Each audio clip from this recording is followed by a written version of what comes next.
झांसी शहर है, झांसी से शिवपुरी जाते हैं। शिवपुरी मध्य प्रदेश में है, झांसी उत्तर प्रदेश में।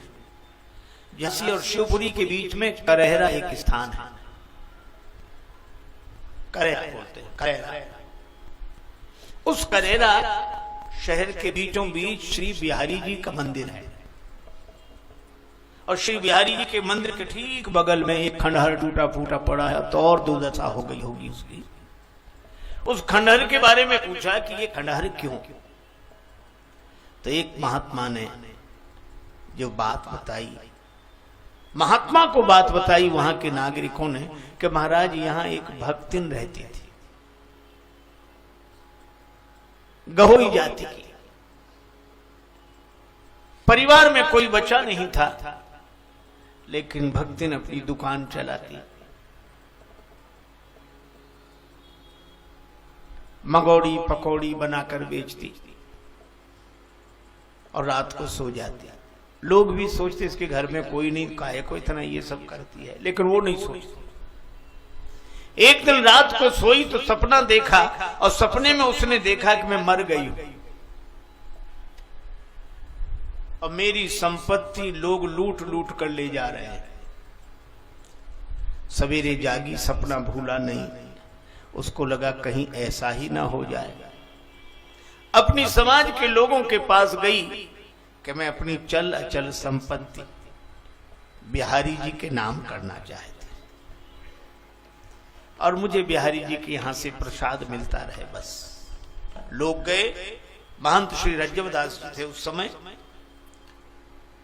उसने अपना मकान दुकान संपत्ति सब बिहारी जी के नाम लिखी, मंदिर में रहने लगे। महंत जी भी प्रसन्न और सब लोग प्रसन्न, अनेक भक्त रहते थे, भक्तिन भी रहती थी। पर कुछ दिन बाद एक बड़ी अजीब घटना घटी। महंत जी दूध देने जाएं शाम को, ले दूध पी ले, तो गिलास में जब दूध दें तो बड़ी देर तक चबाए। महंत जी कहते तू चबाती क्या है? तो कहती आप इसमें ज्यादा मेवा डाल देते हो।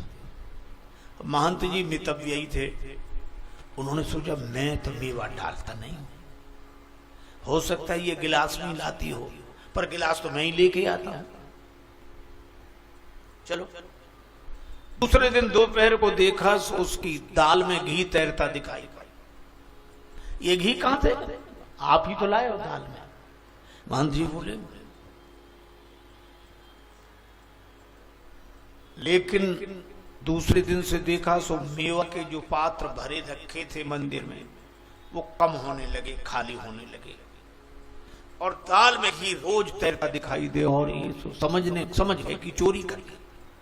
तो महंत रात भर जागे, पूरे समाज को जगाए, लेकिन कभी चोरी नहीं पकड़ सके, परेशान।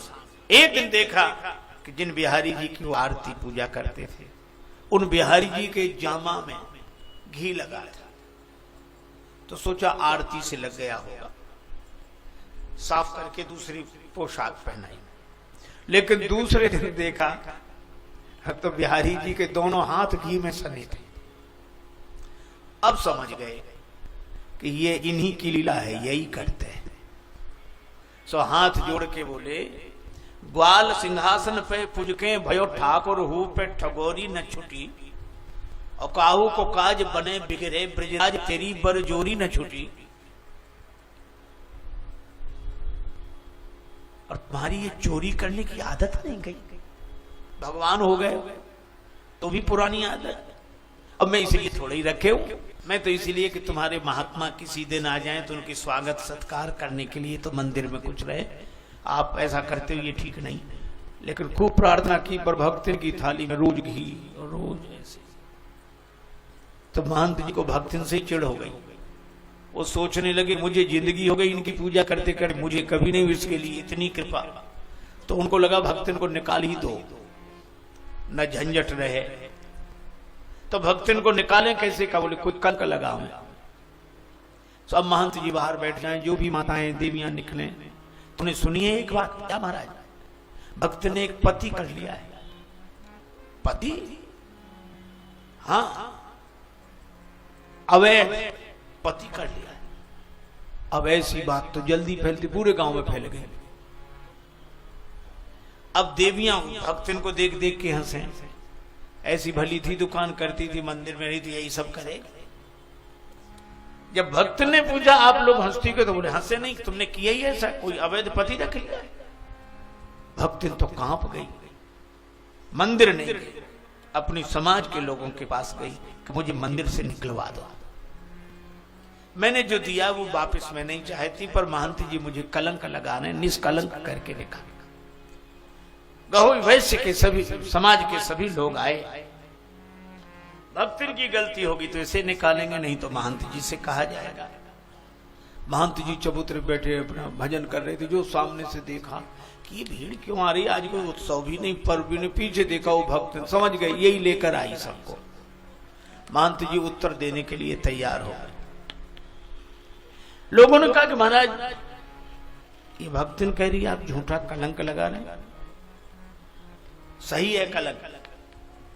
कैसे? मेवा के पात्र मंदिर में रीते परे, कैसे रहेगी बात बीते पे हमारी। जो सारे पात्र रीते गए हैं और कुछ नहीं बचेगा तो हमारी बात कैसे रहेगी। तो आप ये कहो कि चोरी करती है। नहीं नहीं, ये चोरी नहीं करती है, चोर नहीं है। तो फिर कलंक क्यों लगा रहे हो? सो महंत जी क्रोध में बोले, भोजन में नित्य घृत उठा स्वकर सो लेत, भर भर देत या भक्तिन की थारी। कौन उनको घी डाल देता है? तो बोले कैसे परतीत अब विनीत जू करावे, हम पति हैं बनाए या भक्तिन ने बिहारी। बिहारी जी से इसका संबंध है। अब बिहारी जी की तो पुरानी आदत है इसको देते हैं और हमें नहीं। और जब महंत जी ने कहा पति हैं बनाए या भक्तिन ने बिहारी, सबकी आंखों में आंसू आ गए। सब रोमांचित हो गए। आए सबे महंत डिंग भक्तिन देहो निकाल, पर ठगे गए यह ठौर पर भयो और ही हाल। सबने महंत जी से कहा महाराज अब आप भक्तिन के भोजन प्रसाद की चिंता न करें। ये देवी हमारे जिस परिवार के जिस घर में पहुंच जाएगी वही अपना सौभाग्य मानकर इसे भोजन कराएंगे और मंदिर में नहीं रहेगी, वही रहेंगे हमारे समाज के घरों में। महंत जी चुप। भक्त ने कहा कि कहीं आज कहीं नहीं जाऊंगी, यहीं रहूंगी, मंदिर में ही रहेगी। सब लोग चले गए। ऐसा भी हो रहा है इस युग में, इसी भाव से भरे हुए। शाम को महंत जी दूध लेकर आए।